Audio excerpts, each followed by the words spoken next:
Bismillahirrahmanirrahim. Assalamualaikum warahmatullahi wabarakatuh. Alhamdulillahirabbil alamin. Wassalatu wassalamu ala asyrafil anbiya'i wal mursalin wa ala alihi wa ashabihi wa man tabi'ahum bi ihsani ila yaumil qiyamah. Syukur alhamdulillah Bapak Ibu sekalian, di awal malam ini kita masih diberikan oleh Allah Subhanahu wa taala kesempatan, kesehatan, dua nikmat yang paling besar, iman dan Islam. Semoga kita senantiasa di atas dua nikmat tersebut sehingga ajal menjemput kita. Amin ya rabbal alamin. Kemudian salawat dan salam kepada Rasulullah sallallahu alaihi wasallam, kepada keluarga-keluarganya, para sahabat-sahabatnya dan seluruh kaum muslimin. Semoga kita Bapak Ibu sekalian istiqomah melaksanakan apa yang menjadi ajaran Rasulullah sallallahu alaihi wasallam terkait dengan syariat Islam.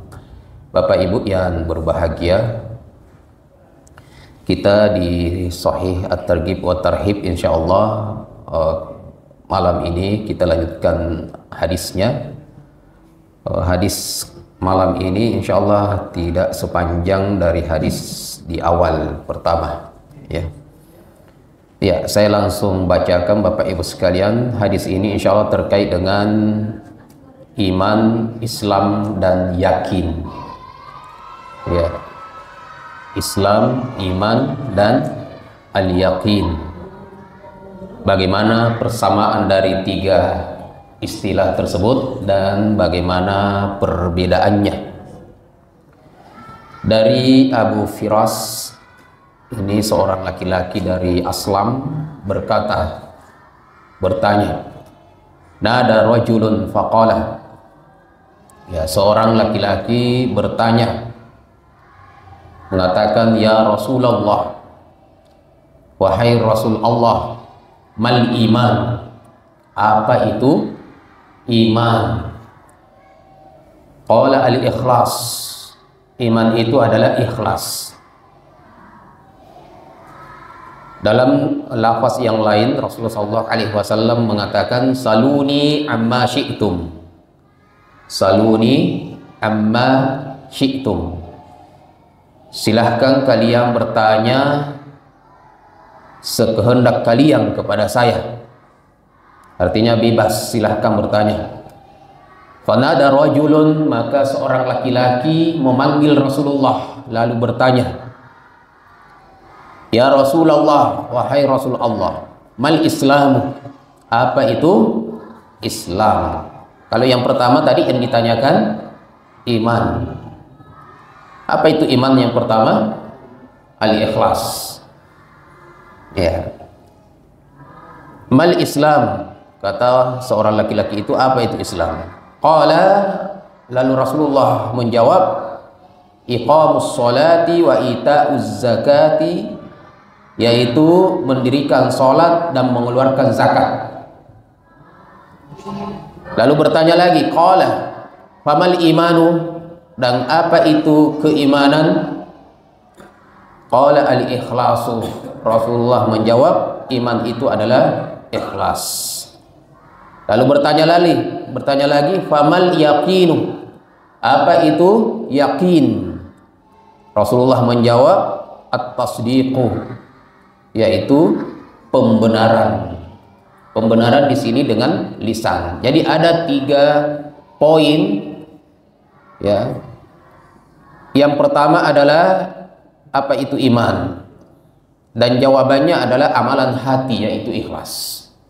Yang kedua, apa itu Islam, dan jawabannya adalah amalan anggota tubuh, yaitu sholat, zakat. Kemudian famal yakin, apa itu yakin? Jadi ada tiga istilah, iman, Islam, yakin. Apa itu yakin? Rasulullah menjawab pembenaran, ini amalan lisan. Ya, pembenaran, amalan lisan. Ketika ada yang menjawab dan benar jawabannya, maka saya katakan shadaqta, Anda benar. Pembenaran. Jadi kalimat saya membenarkan, itu ucapan lisan. Bagaimana perbedaannya? Ini di hadis Arba'in sudah dibahas di hadis kedua, Bapak Ibu sekalian ya, hadis Jibril yang panjang itu. Ya.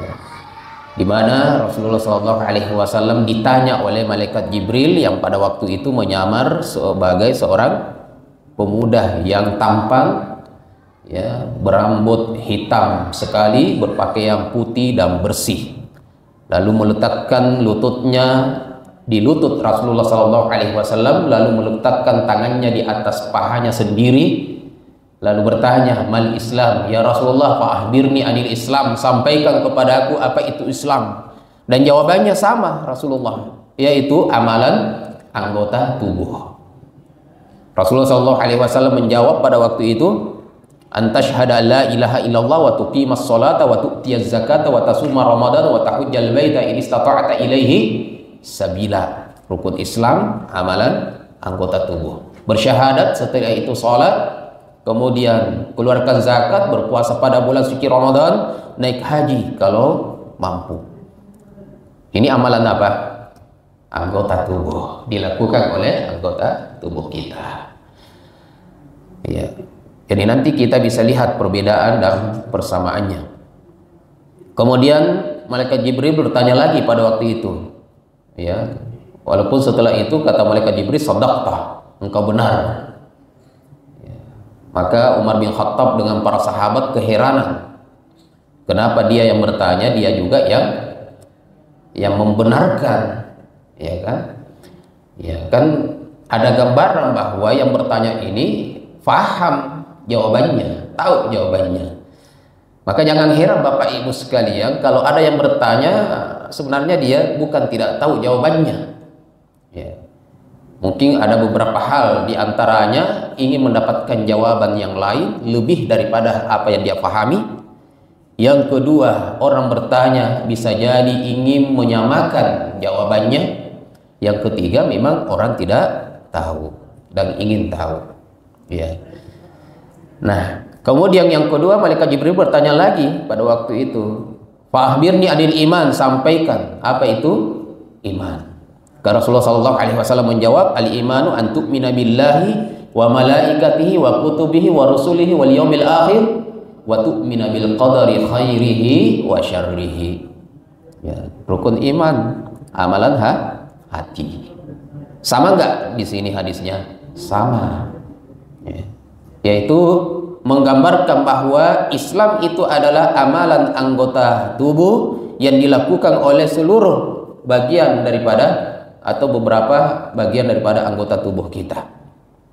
Salat, gerakan anggota tubuh. Puasa juga yang dilakukan oleh anggota tubuh kita. Menahan lapar haus itu anggota tubuh yang menahan.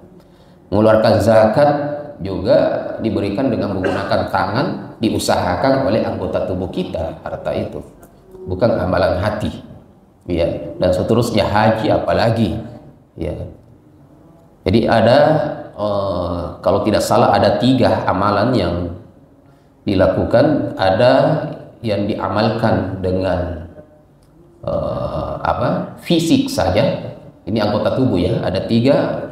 Yang pertama, ada yang dilakukan oleh fisik saja tanpa harta, ada yang dilakukan dengan harta saja tanpa harus susah-susah dengan fisiknya, ada yang keduanya harus dengan fisik dan hartanya. Yang dengan fisik saja, sholat tidak perlu ada harta.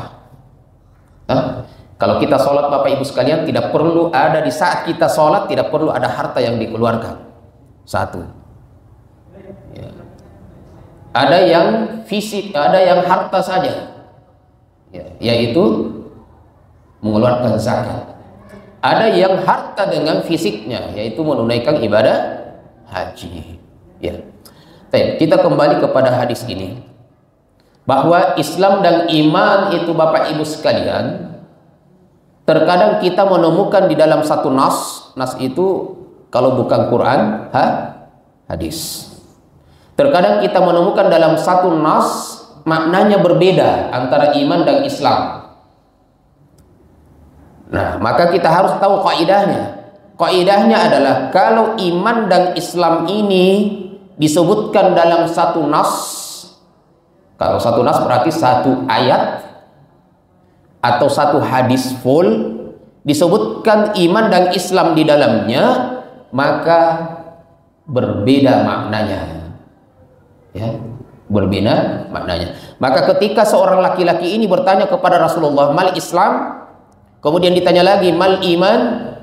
Maka iman akan Rasulullah jawab dengan jawaban yang berbeda dengan Islam. Begitu juga dengan hadis kedua dalam hadis Jibril di hadis Arba'in yang sudah dilewati. Ketika malaikat Jibril bertanya kepada Rasulullah, "Mal Islam?" kemudian "Mal iman?" Rasulullah memberikan jawaban yang berbeda. Iman dan Islam ditemukan dalam satu nas hadis. Dalam satu hadis. Tapi kalau ditemukan satu nas hanya menyebutkan iman saja, maka iman artinya sama dengan Islam, Islam juga sama artinya dengan iman. Maka kalau saya tanya Bapak Ibu sekalian, apakah Anda mukmin? Maka maksud saya sama kalau saya tanya apakah Anda muslim. Ya, kalau saya katakan apakah Anda muslim, maka maksud saya di sana bukan hanya keislaman Bapak Ibu sekalian, tetapi saya juga menanyakan tentang amalan hati Bapak Ibu sekalian, keimanannya. Jadi ketika saya tanya apakah Anda muslim, maka yang gambaran saya di sana bukan saya menanyakan apakah Anda sholat, puasa, zakat, tetapi saya juga ingin menanyakan apakah Anda beriman kepada Allah, beriman kepada Rasulnya, beriman kepada hari kiamat, dan keimanan-keimanan yang lainnya. Ya, itu kalau yang saya tanyakan hanya salah satu dari. Tapi kalau saya tanyakan apakah Anda mukmin atau muslim, keduanya disebutkan dalam satu percakapan, dialog misalnya. Kalau Quran dan hadis dalam satu nas, maka kita akan menjelaskan perbedaannya, ya. Jadi Islam dan iman pada hakikatnya sama. Kapan dia sama? Ketika berpisah. Kapan dia berbeda? Ketika dia bersama. Gimana itu, Pak Ibu? Kalau dia bersama, berbeda. Kalau dia berpisah, bersama. Iya. Makanya dalam satu kaidah dikatakan iza ijtama'a iftaraqa wa iza iftaraqa ijtama'a. Iman dan Islam ini kalau dia berkumpul maknanya berbeda. Iman dan Islam kalau berpisah masing-masing disebutkan maka maknanya sama. Itu maksudnya. Ya. Kalau dia berkumpul maknanya berbeda. Kalau dia berpisah maknanya sama. Ya. Jadi saya tanya Islam sama dengan iman. Saya tanya iman sama dengan Islam. Tapi kalau saya tanyakan dalam satu nas, ya, atau kita temukan dalam satu nas iman dan Islam, maka pasti kita akan menemukan perbedaan. Ya, perbedaannya di mana? Kalau iman itu amalan hati, kalau Islam itu amalan anggota tubuh. Jelas sampai di sini Bapak Ibu? Ya. Makanya di sini ketika seorang laki-laki ini bertanya mal iman, apakah itu iman? Rasulullah menjawab al-ikhlas, keikhlasan. Iya. Keikhlasan. Nah, ini kan bisa kita lihat Bapak Ibu sekalian. Dalam hadis yang singkat ini, kalau ada orang sholat, itu kan baru amalan anggota tubuh. Tapi hatinya tidak ikhlas kepada Allah, berarti tidak didasari keimanan. Karena tidak ada keikhlasan, dia baru melakukan amalan Islam, belum melakukan amalan iman. Ya. Maka kita akan temukan nanti, ya, seorang mukmin itu harus menjalankan kedua-duanya. Salah satunya tidak dilakukan, maka dia berdosa. Bahkan bisa jadi tidak dianggap sebagai muslim. Ya. Masa sepanjang umurnya 40 tahun tidak pernah sholat. Kalau ditanya apakah dia beriman kepada Allah, sangat ikhlas sekali mengatakan saya sangat beriman, Allah Tuhan saya. Tapi tidak sholat Bapak Ibu sekalian. Cukup? Tidak cukup. Ya, karena olehnya itu iman dan Islam ini harus dijalankan kedua-duanya dan tidak boleh dipisahkan. Kalau ada yang sholat saja tapi tidak meyakini apakah benar sholatnya? Tidak benar. Ini munafik.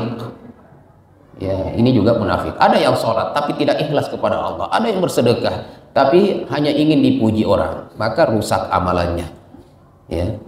Ada yang naik haji, ya, seperti yang ditanyakan dulu. Mungkin niatnya hanya ingin disebut-sebut menjadi orang yang dibesarkan oleh masyarakatnya sebagai Pak Haji, Ibu Haji dan seterusnya. Ya, saya sering sampaikan kalau kita menginginkan kehidupan akhirat, maka kehidupan dunia itu akan ikut. Tapi kalau kita melakukan amalannya amalan ibadah, tapi ada orang yang melakukan amalnya amalan ibadah, niatnya bukan karena Allah Subhanahu wa taala, tok urusan akhirat. Barang siapa yang mengamalkan amalan akhirat tapi tujuannya adalah untuk urusan dunia, maka mungkin Allah akan berikan di dunia tapi habis untuk akhiratnya. Tapi barang siapa yang mengamalkan amalan ibadah sampai amalan urusan dunia pun, sekalipun urusan dunia, tapi dia niatkan untuk amalan akhirat, ya, dia niatkan untuk ibadah, maka Allah akan berikan di akhirat dan di dunia juga Allah memberikan keberuntungannya. Jadi kalau kita niatkan lillahi ta'ala untuk urusan akhirat, maka Allah akan berikan dua, dunia dan akhirat. Siapa yang niatnya untuk dunia, mungkin Allah berikan di dunia, tapi di akhirat tidak diberikan. Dan bisa jadi di dunia tidak dikasih, di akhirat pasti tidak dikasih. Kalau ada yang niatnya untuk dunia, belum tentu dunia didapat. Tapi kalau ada yang niatnya untuk akhirat, kedua-duanya pasti Allah akan memberikannya. Bapak Ibu sekalian yang dimuliakan oleh Allah Subhanahu wa taala. Begitu juga dengan pertanyaan seorang laki-laki ini, apa itu yakin? Yakin itu kan amalan yakin. Kalau kita artikan yakin itu keyakinan. Ya. Maka Bapak Ibu sekalian, ketika al-yakin dengan al-iman dipisahkan, maka maknanya sama. Tapi kebetulan dalam hadis ini kita temukan dalam satu nas, maka Rasulullah ketika ditanyakan tentang yakin itu berbeda jawabannya dengan al-iman. Iman adalah ikhlas, yakin adalah pembenaran. Ya, pembenaran. Tapi kalau dipisahkan, yakin itu adalah amalan hati juga. Ya, keyakinan. Yakin itu artinya keyakinan.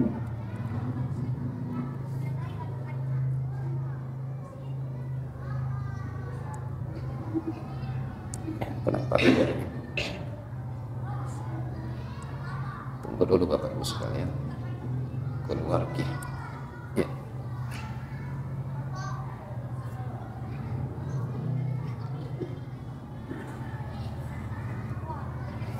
Ya, kemudian kita lihat hal yumkin ayyakunal mu'minu ghaira muslimin. Nah, ini sudah pernah dibahas ya. Wal muslimu ayyakuna ghaira mu'minin, apakah mungkin seorang mukmin itu bukan muslim atau seorang muslim itu bukanlah mukmin? Ya. Kita sudah pernah jawab, jawabannya apa kira-kira? Kalau mukmin sudah pasti muslim, tapi muslim belum tentu mukmin. Ini kalau seperti itu pertanyaannya ya. Kita jelaskan apa yang disebutkan oleh para ulama kita. Fa'inal Islam maknahu al-istislam wal khudu' wal inqiyad li awamirillah tabaraka wa ta'ala. Sesungguhnya Islam itu adalah ketundukan atas perintah-perintah Allah Subhanahu wa taala. Wal Islamu bihadzal ma'na wal a'malu zahirah. Islam dalam maknanya di sini adalah amalan-amalan anggota tubuh. Kama bayyana dzalika Nabi sallallahu alaihi wasallam fi hadis Jibril al-masyhur alladzi rawahu Muslim, sebagaimana yang disebutkan oleh Rasulullah dalam hadis Jibril yang diriwayatkan oleh Imam Muslim. Faqala Rasulullah sallallahu alaihi wasallam, maka Rasulullah sallallahu alaihi wasallam bersabda, al-Islam an tashhada la ilaha illallah wa anna Muhammadan Rasulullah wa tuqimas shalah wa tu'tiyaz zakah wa tasuma ramadan wa tahujjal baita in istata'ta ilaihi sabila. Kita sudah tahu insyaallah maknanya. Itu iman, Islam. Amal iman fa maknahu at-tasdiq. Nah, di sini disebutkan bahwa iman artinya at-tasdiq. Jadi iman itu artinya at-tasdiq juga. Iman artinya adalah keyakinan. Sedangkan tadi dikatakan iman itu ikhlas, at-tasdiq, yakin itu adalah pembenaran dengan lisan. Ya, tapi secara bahasa iman itu artinya pembenaran atau yakin. Walihaza arrafahu Nabi sallallahu alaihi wasallam fil haditsil madhkur faqala al-iman an tu'mina billahi wa malaikatihi wa kutubihi wa rusulihi wal yaumil akhir wa tu'mina bil qadari khairihi wa syarrihi. Olehnya itu, ketika Rasulullah sallallahu alaihi wasallam ditanya tentang iman, Rasulullah sallallahu alaihi wasallam menjawab, keimanan itu adalah Anda beriman kepada Allah, beriman kepada malaikatnya, kepada kitab-kitabnya, kepada rasul-rasulnya, kepada hari kiamat, kepada takdirnya yang baik maupun yang buruk. Wal imanu bihadzal makna batinun. Maka iman dalam makna di sini adalah amalan batin. Amalan batin. Lawannya lahiriah, batiniyah. Itu iman. Wa kilahuma yanubu 'anil akhar wa yaqumu maqamahu idza dzukira wahdahu. Ya. Masing-masing memiliki makna yang berbeda, tetapi satu sama lain kalau disebutkan satu saja di antaranya maka memiliki makna yang sama. Fa idza qila, jadi kalau saya katakan muslim itu maknanya mukmin juga, kalau saya katakan mukmin maknanya juga muslim kalau disebutkan satu saja. Hadza syakhsu mu'minun fa ma'nahu annahu muslim. Nah, kalau kita mengatakan orang ini adalah muslim, maka maksudnya adalah dia mukmin. Kalau saya bersama teman saya ingin memperkenalkan kepada Bapak Ibu sekalian, saya katakan ini adalah muslim, maksud saya dia mukmin. Kalau saya katakan dia mukmin, maksud saya juga dia muslim. Wa idza qila muslimun, kalau dikatakan ini adalah muslim, fa ma'nahu annahu mu'min, maka maksudnya adalah dia mukmin. Walihadza qala ahlul ilmi, olehnya itu para ulama mengatakan idza ijtama'a iftaraqa wa idza iftaraqa ijtama'a. Oleh ulama kita mengatakan apabila iman dan Islam ini berkumpul maka maknanya berpisah. Apabila berpisah maka maknanya sama. Ay idza zukira ma'an fa inna likulli minhuma ma'nahul khas. Apabila disebutkan secara bersamaan maka masing-masing Islam maknanya khusus, iman maknanya sendiri. Kama jaa fil hadis, sebagaimana yang sudah disebutkan dalam sebuah hadis. Wa idza dzukira ahaduhuma dunal akhar, apabila salah satunya saja disebutkan tanpa yang lain, fa innahu yatadammanul akhar ghairul madhkur, maka maknanya sama seperti yang belum disebutkan. Jadi kalau disebutkan muslim, mukmin tidak disebutkan tapi maknanya sama. Taib. Wa ala hadza fal Islam wal iman mutadakhilani mutalazimani. Olehnya itu iman dan Islam ini saling memasuki maknanya. Ya, maknanya saling berkaitan. Falladhi yantuqu aw yantiq bisyahadatain wa yuqimus salata wa yu'tiz zakata la yakunu li amalihi qimah illa idza kana mu'minan biqalbihi billahi ta'ala wa malaikati wa kutubihi wa rusulihi wal yaumil akhir. Nah, Bapak Ibu sekalian, dikatakan maka orang yang melafazkan syahadatain asyhadu an la ilaha illallah wa asyhadu anna muhammadan rasulullah, dia mendirikan salat, dia mengeluarkan zakat, la yakunu li amalihi qimah, amalan itu tidak bermanfaat, tidak ada nilainya kecuali dia meyakini hatinya, kecuali dia beriman kepada Allah, beriman kepada malaikatnya, beriman kepada rasulnya, beriman kepada hari kiamat. Kalau ada yang menjalankan rukun Islam tapi tidak menjalankan rukun iman yang disebutkan, maka sia-sia dan tidak bermanfaat amal ibadah yang dilakukan. Makanya pernah kita sebutkan, ya, amal itu baru dikatakan soleh, ya, amal itu baru dikatakan soleh kalau benar, ya, kalau itu benar, dia ikhlaskan hatinya kepada Allah, kemudian sesuai dengan yang dituntunkan, yang diamalkan, yang diajarkan oleh Rasulullah sallallahu alaihi wasallam. Wa illa fahuwa munafiqun. Kalau tidak seperti itu, kalau ada orang salat lalu tidak diyakini hatinya, maka itu munafik. Yaqulu bilisanihi ma laysa fi qalbihi. Munafik itu siapa? Orang-orang yang dia katakan lewat lisannya tapi tidak diyakini hatinya. Ya. Kan begitu ya maknanya. Ya, dalam bahasa Indonesia juga seperti itu. Munafik. Lain di bibir, lain di hati. Begitu. Iya. Lain di bibir, lain di hati. Ya.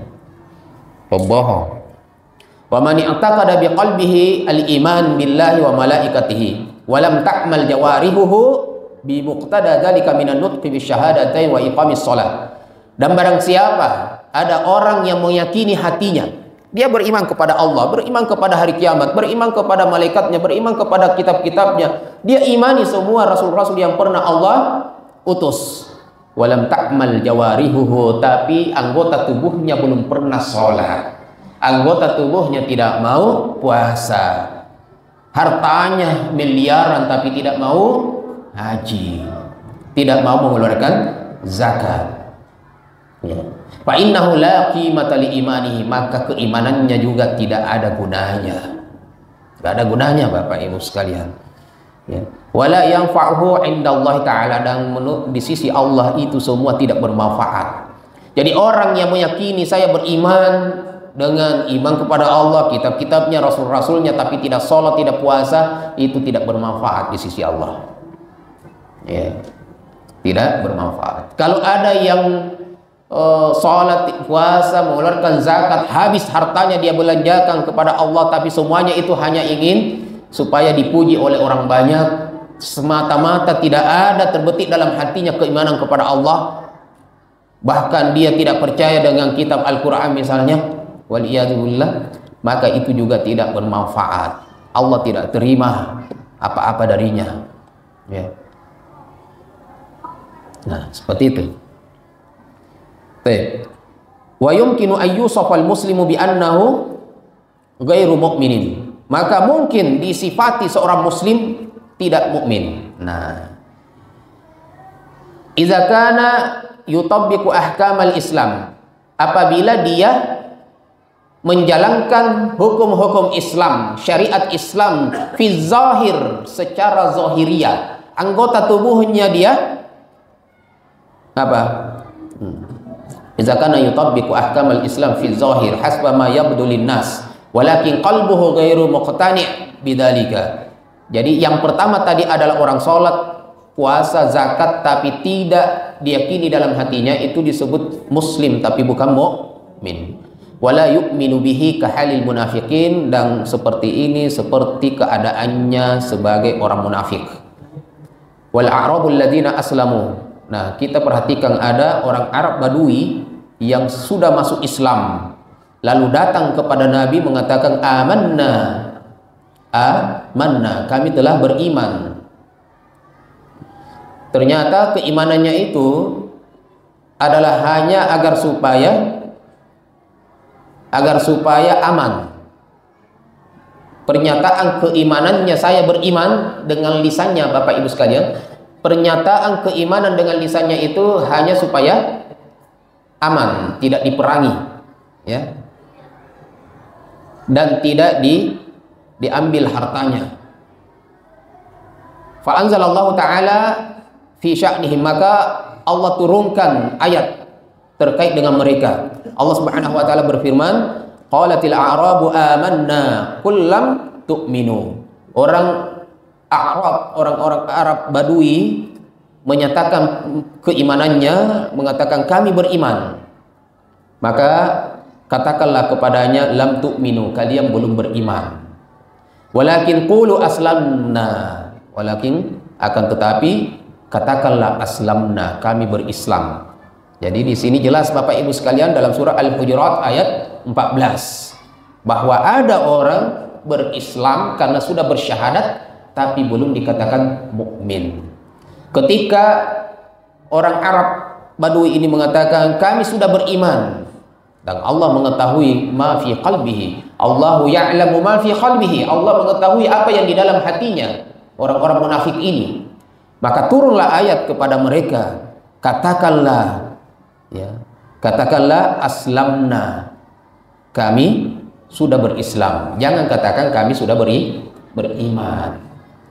Walamma yadkhulul imanu fi qulubikum, selama belum masuk keimanan di dalam hati kalian. Kalau belum masuk keimanan di dalam hati, maka mungkin muslim tapi bukan mukmin. Ya. Walakin yusaful syakhsul bil iman illa idza kana musliman aslan li'anna al iman khas wa amma al islam fa innahu am. Jadi Islam itu umum dan iman itu khusus. Siapa saja sudah mengucapkan asyhadu an la ilaha illallah wa anna muhammadar rasulullah, mukmin atau muslim langsung? langsung dia muslim, tapi kita tunggu dia sampai sholat, zakat, haji sesuai dengan nanti kalau Ramadan dia berpuasa, kemudian mengeluarkan zakat ketika dia punya kelebihan harta dan seterusnya, cukup nasabnya. Kemudian dia juga punya keyakinan itu ada rukun iman, beriman kepada Allah, beriman kepada kitab-kitabnya, kepada malaikatnya, rasul-rasulnya, hari kiamat, kepada takdirnya yang baik maupun yang buruk. Salah satunya Bapak Ibu sekalian, rukun iman ini tidak dilakukan berarti dia bukan mukmin. Berarti bukan mukmin. Yes. Walhasil anna al-muslima fi zahiri yumkinu an yakuna ghairu mu'minin, amma al-mu'minu fala yumkinu an yakuna illa musliman. Ya. Nah, di sini hasilnya adalah bahwa muslim secara zahir mungkin kita katakan orang itu dia muslim secara zahir karena dia sudah bersyahadat, tetapi dia belum mukmin. Mukmin itu adalah fala yumkinu an yakuna illa musliman. Kalau dia sudah mukmin maka tidak mungkin kecuali dia pasti muslim. Nah, baik. Bapak Ibu yang dimuliakan oleh Allah Subhanahu wa taala, dari hadis-hadis dua hadis ya yang kita sebutkan tadi memberikan kepada kita beberapa faedah yang penting. Yang pertama adalah intinya adalah keikhlasan dalam beramal. Ya, menghadirkan keikhlasan dalam beramal, dan keikhlasan ini sesuatu yang sulit, ya, sesuatu yang sulit kecuali orang yang betul-betul tadi keimanannya yang ada. Kalau tidak ada keimanan tadi, karena ikhlas itu berada di dalam keimanan. Ketika Rasulullah ditanya mal iman, apa itu iman, Rasulullah menyatakan al ikhlas, ikhlas. Jadi kalau tidak ada keimanan maka keikhlasan itu juga tidak akan hadir. Ya. Syarat diterimanya ibadah itu ada dua. Apa itu Bapak Ibu? Yang pertama apa? Ikhlas. Yang kedua ittiba. Ya, ittiba itu adalah amalan sesuai dengan yang diajarkan oleh Nabi. Kita tidak membuat hal-hal yang baru. Ya, jangan sampai kita tambah-tambah karena menuruti perasaan. Kalau menuruti perasaan Bapak Ibu sekalian, kita katakan sholat subuh terlalu sedikit. Kemudian Bapak Ibu mungkin ada yang menambah 4 rakaat. Ya, menambah atau mengurangi daripada amalan yang sudah dicontohkan oleh Rasulullah Sallallahu Alaihi Wasallam itu tidak diterima. Ya. Mungkin kita mengatakan saya akan baca surah Al-Fatihah 3 kali di rakaat pertama. Nah, itu membuat-buat semua. Atau tata cara wudhunya mungkin ada yang lain daripada yang diajarkan oleh Nabi. Tata cara sholatnya ada yang lain. Artinya jangan membuat-buat yang lain. Saya sering sampaikan, yang diajarkan Nabi saja belum tentu habis kita amalkan. Apalagi kita mau membuat yang baru. Jangan kita menganggap ibadah itu mudah, sangat sulit Bapak Ibu sekalian. Kalau seandainya mudah, maka akan lebih banyak orang yang sholat di masjid berjamaah daripada yang di rumahnya. Ya, tapi kenyataannya tidak, berarti sulit. Maka Bapak Ibu sekalian, ketika kita mendapatkan hidayah mudah untuk melaksanakan sholat berjamaah, yang dilakukan adalah istiqomah. Istiqomah Bapak Ibu sekalian, ya. Ya, terkadang harus paksa saja, nggak masalah. Hari ini dipaksa, besok akan hilang itu. Tapi amalan Bapak Ibu sekalian kalau tidak pernah dipaksa-paksa, maka tidak akan pernah dimulai. Ya, itu yang pertama. Yang kedua, Allah hanya melihat hati atau niat dan amal soleh kita. Innamal a'malu binniyat. Sesungguhnya setiap amalan itu tergantung daripada niatnya. Dalam hadis arba'in ini kajiannya pada hadis keberapa? Pertama Bapak Ibu, ya. Innamal a'malu binniyat. Sesungguhnya setiap amalan itu tergantung daripada niatnya. Wa innamal likulli imri'in ma nawa. Allah juga akan memberikan sesuai dengan apa yang kita niatkan. Kalau kita niatkan untuk lillahi ta'ala, maka Allah akan berikan pahalanya. Tapi kalau kita niatkan untuk urusan duniawiyah, maka Allah mungkin beriskan itu di dunia, tapi Allah tidak berikan lagi pahala. Ya. Imam Sufyan Ats-Tsauri rahimahullah ta'ala pernah mengatakan, tidak ada sesuatu pun yang lebih berat untuk aku obati daripada niatku. Saya ulangi Bapak Ibu sekalian, seorang ulama dari tabi'in mengatakan, tidak ada sesuatu pun yang lebih berat untuk aku obati melebihi daripada niatku. Artinya niat ini berat untuk menjaganya supaya terus ikhlas. Ada Bapak Ibu sekalian berangkat dari rumah ingin bersedekah, misalnya 1.100.000, berapapun itu nilainya. Sampai di perjalanan atau ketemu dengan teman-temannya sebelum dia bersedekah, ya, terjadilah perbincangan berapa yang mau disedekahkan dan seterusnya. Ketahuan bahwa ternyata dia lebih banyak yang akan dia sedekahkan daripada teman-temannya yang lain. Akhirnya muncul dalam hatinya kebanggaan, iya, mungkin muncul ria, ya, dan seterusnya. Maka menjaga keikhlasan itu Bapak Ibu sekalian bukan hal yang mudah, ya, sangat sulit. Kalau seorang ulama mengatakan seperti itu, apalagi kita yang awam, yang masih membutuhkan, ya. Bapak Ibu sekalian. Kemudian ini sering keluar slide-nya. Allah Subhanahu wa taala dalam surat Al-Bayyinah ayat 5 mengatakan, "Wa ma umiru illa liya'budullaha mukhlishina lahud-din hunafa wa yuqimus salata wa yu'tuz zakata wa dzalika dinul qayyimah." Allah Subhanahu wa taala berfirman, dan tidaklah mereka diperintahkan kecuali untuk beribadah kepada Allah ikhlas untuk agamanya, hunafa, wa yuqimus shalah, dan mendirikan salat, wa yu'tuz zakata, mengeluarkan zakat, wa dzalika dinul qayyimah, itulah agama yang lurus. Dari Abu Hurairah radhiyallahu anhu mengatakan, Rasulullah sallallahu alaihi wasallam bersabda, "Innallaha la yanzuru ila suwarikum wa amwalikum walakin yanzuru ila qulubikum wa a'malikum." Perhatikan Bapak Ibu sekalian apa kata Rasulullah.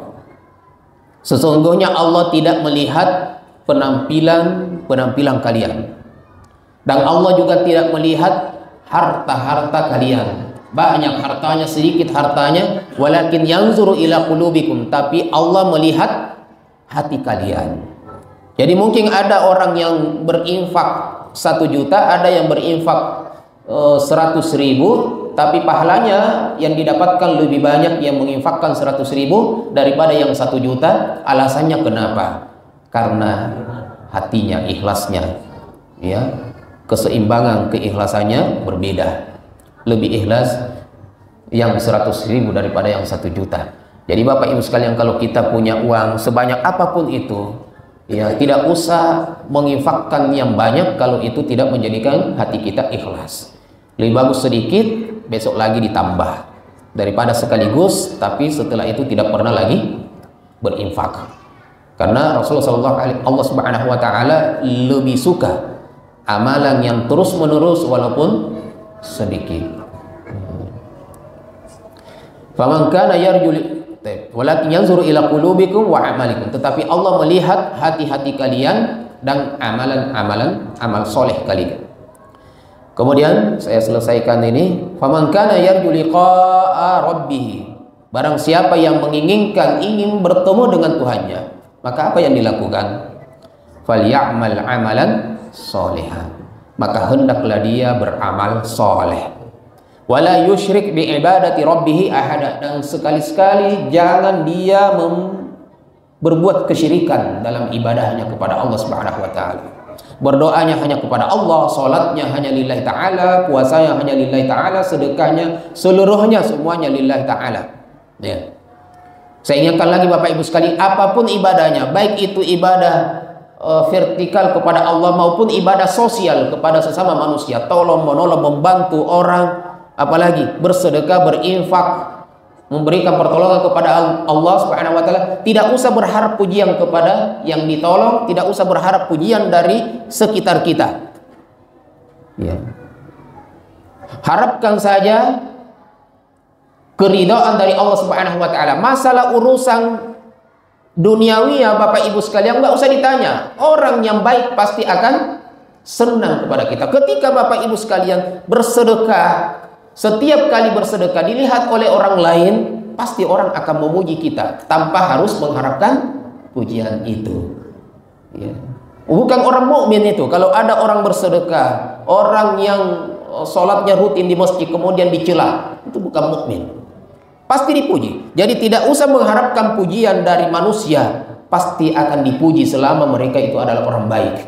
Harapkanlah pujian dari Allah, maka Allah akan memuji, malaikat Allah akan memuji, kemudian manusia pasti akan memuji. Mukmin maupun bukan mukmin senang kepada kebaikan. Makanya tidak salah Bapak Ibu sekalian, orang-orang kafir pun itu senang berbagi sosial, tolong menolong, karena namanya kebaikan. Kebaikan itu ya pasti disenangi. Bapak Ibu sekalian, mungkin cukup yang bisa kita sampaikan pada malam hari ini. Insya Allah berikutnya akan kita baca ya hadis yang keempat kalau tidak salah. Barakallahu fikum. Assalamualaikum warahmatullahi wabarakatuh. Alhamdulillah, kita sudah mendengarkan pemaparan Ustaz tentang iman, Islam, dan yakin. Tentunya mudah-mudahan bisa menjadi mencas lagi iman kita, pengetahuan kita tentang apa itu Islam, apa itu iman, ikhlas dan segala macamnya. Ada yang mungkin bertanya atau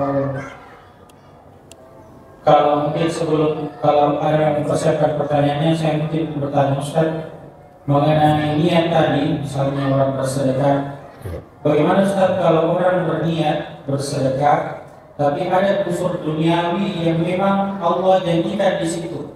Nah, misalnya saya mau bersedekah supaya Allah ganti yang lebih banyak misalnya. Ini kan ada dunia, tapi Allah juga janjikan dengan hal seperti itu. Kalau misalnya saya sholat Tuhan ya supaya lancar rezekiku ini hari, nah itu kan seperti kira-kira seperti apa Ustaz hukumnya hal seperti itu? Baik, barakallahu fiik. Ya. Ada amalan-amalan yang sudah digariskan dalam syariat bahwa amalan itu memudahkan urusan duniawiyah kita. Maka seketika itu Bapak Ibu sekalian, ketika Bapak Ibu sekalian bersedekah tanpa menghadirkan duniawiyah tadi itu, karena Allah sudah menjanjikan tanpa dihadirkan Allah akan kasih. Contoh misalnya bahwa setiap kita bersedekah Allah akan melipat gandakan 10-700 kali lipat, dan itu sudah pasti Allah akan memberikan keberkahan tanpa harus dihadirkan bahwa ingin menambah harta saya, Allah akan tambah. Yang kedua sama dengan sholat duha dan seterusnya.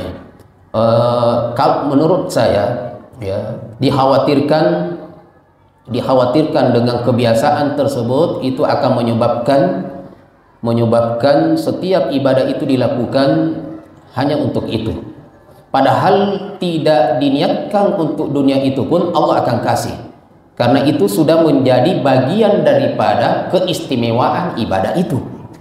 Salah satu keistimewaan daripada bersedekah, Allah akan memberikan keberkahan kepada hartanya.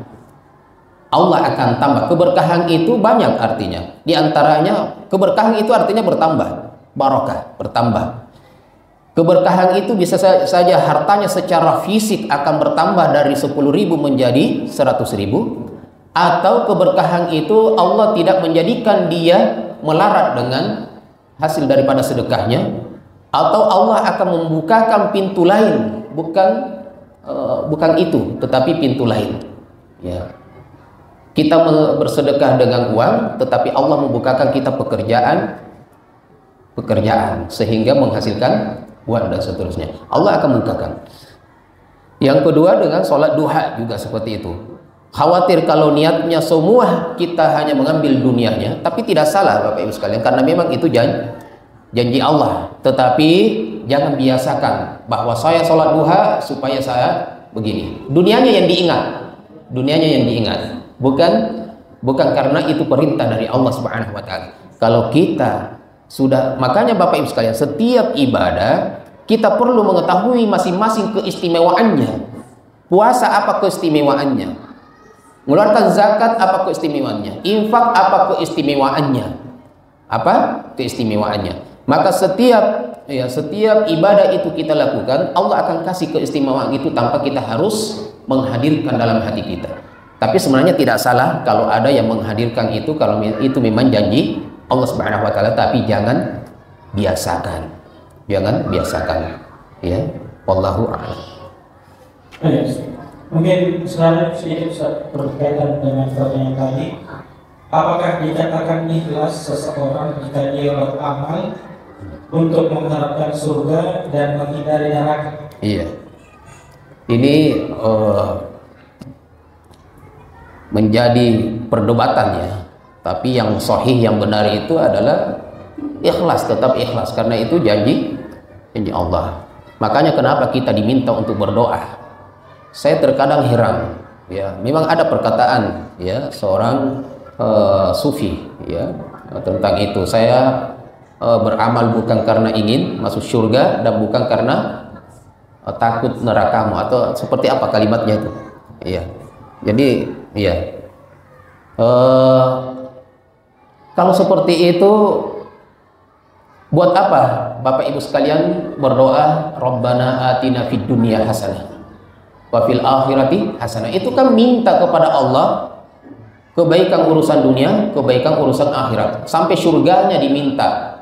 Rabbana atina fid dunya hasanah, ya Allah berikanlah kepadaku kebaikan dunia, wa fil akhirati hasanah wa qina adzabannar, dan kebaikan akhirat wa qina adzabannar, jauhkanlah kami dari api neraka. Kalau tidak takut dari api neraka, kenapa minta dijauhkan? Itu kan bertentangan. Makanya kita diperintahkan untuk meminta surga adalah untuk diharapkan surga itu. Ya.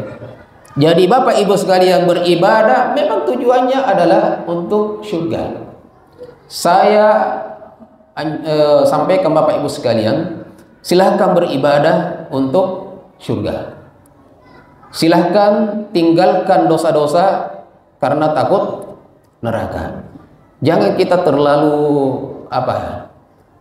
seakan-akan kita ini sudah bijak sekali. Saya tidak, ini panasnya api dunia saja luar biasa takutnya.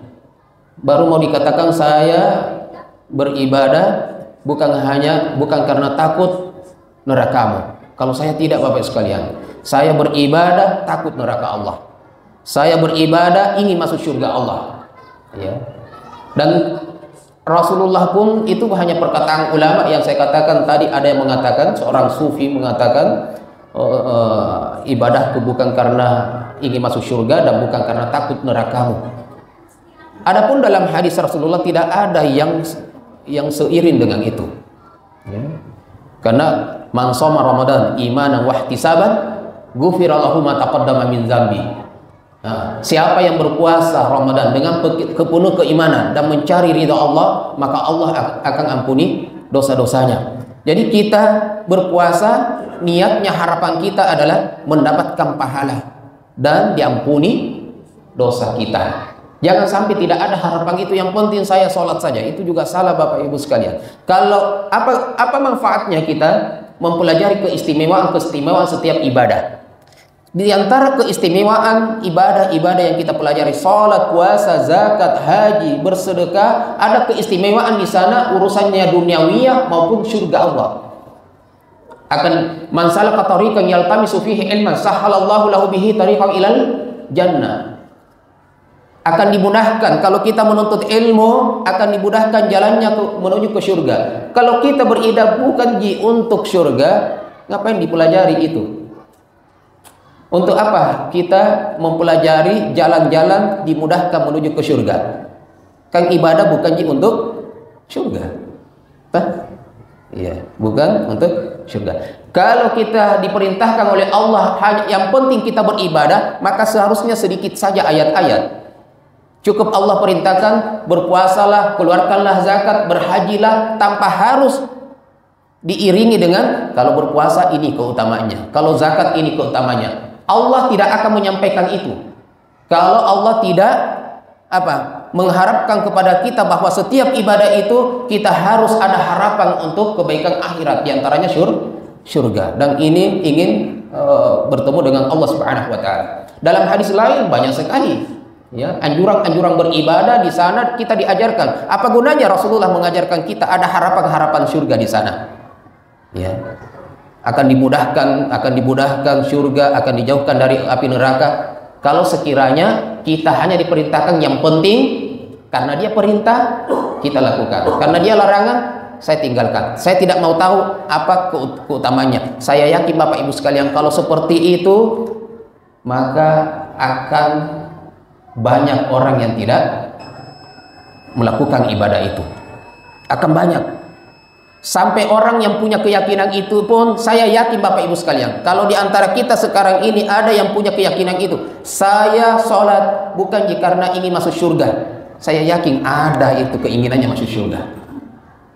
Oke Bapak Ibu, kalau ada yang beribadah katanya saya meninggalkan zina dan seterusnya, larangan-larangan Allah, bukan karena takut neraka, saya yakin ada di dalam hatinya ketakutannya kepada neraka.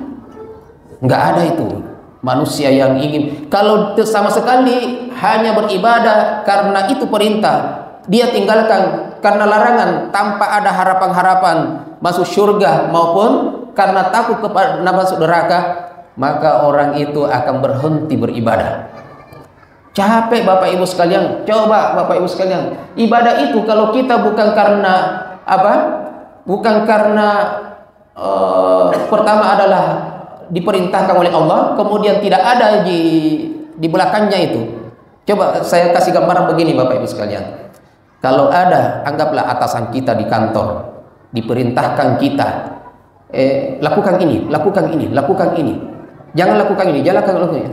Tapi tidak kita diberitahukan bahwa balasannya nanti bulan depan akan digaji sekian, tidak disampaikan. Ya, maka kira-kira Bapak Ibu sekalian berpikir nggak bahwa saya yang melakukan ini karena perintah saja, mau digaji maupun tidak nggak ada masalah, ya toh? Bukan karena saya ingin digaji, bukan karena saya tidak digaji, saya hanya taat kepada. Itu hanya berapa kali bisa dilakukan. 1 bulan mungkin bisa berjalan, 2 bulan mungkin bisa berjalan, tapi tidak akan bisa sampai dia seumur hidupnya. Tidak bisa Bapak Ibu sekalian. Kenapa Bapak Ibu sekalian? Sekarang ini saya sendiri pribadi, ya jujur Bapak Ibu sekalian, dan kejujuran saya ini ada di dalam hati Bapak Ibu. Kalau sekiranya gaji saya misalnya di kantor, saya kan bekerja ya profesional, ya profesional. Saya bekerja misalnya di kantor, gaji saya misalnya 3 juta. Oke? Kemudian saya dikasih tugas, kerjakan ini, kerjakan ini, kerjakan ini. Kerjakan ini, kerjakan ini. Apalagi ditambah, misalnya dalam ibadah, puasa wajib sudah ada, ditambah lagi yang sunnah. Iya toh? Berarti kalau dalam pekerjaan kita ditambah lagi pekerjaan lembur. Tambahan. Kira-kira kalau dikasih tambahan dan tambahannya mungkin lebih banyak daripada pekerjaan pokoknya, Bapak Ibu sekalian sangat ikhlas melakukannya tanpa diiming-imingi ada tambahan gaji? Tidak Bapak Ibu sekalian. 1 bulan atau tidak sampai 1 bulan mungkin bisa jalan, tapi 1 bulan kemudian ternyata tidak ada penambahan gaji, bulan berikutnya mungkin Bapak Ibu akan lalai melakukannya. Seperti itu Bapak Ibu sekalian. Mungkin ini yang bisa saya sampaikan. Barakallahu fikum. Assalamualaikum warahmatullahi wabarakatuh.